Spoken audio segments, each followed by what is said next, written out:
క్రోధినామ సంవత్సర ఉగాది. అందమైన శోభల తొలి పల్లకిలో తెలుగు వెలుగుకి మరో కొత్త వేకువ వచ్చింది. కొంగొత్త ఉదయానికై వసంత కోకిల తొలి కుహుకుహులతో శిశిరానికి జోకొట్టింది.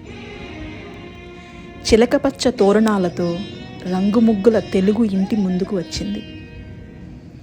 పట్టుకుచ్చుల సంపెంగ హొయలతో కొత్త పరికణీలకి పెద్ద సందడి తెచ్చింది.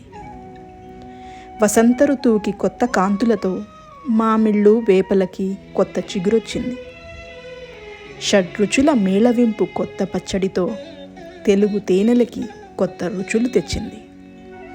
ఒక్క పచ్చడిలోని వివిధ రుచులతో తెలుగు జీవితాన కొత్త తత్వం చెప్పింది.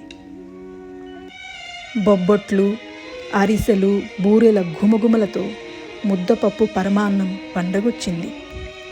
కవి సమ్మేళనాల అష్టావధానాలతో తెలుగు భాషకి పెక్కు పేరింటాలు తెచ్చింది. పంచాంగ శ్రవణాల విజ్ఞాన ఆశీర్వచనాలతో తెలుగు బిడ్డలకి మంచి శాస్త్రాన్ని పంచవచ్చింది. క్రోధినామ సంవత్సర ఉగాది తెస్తున్న సర్వ శుభాలతో తెలుగు లోగిళ్ల కొత్త సంవత్సర క్రాంతికి ఇదే నాంది. ఎట్లు మీ ప్రియమైన శ్రేయోభిలాషి లక్ష్మీకీర్తి.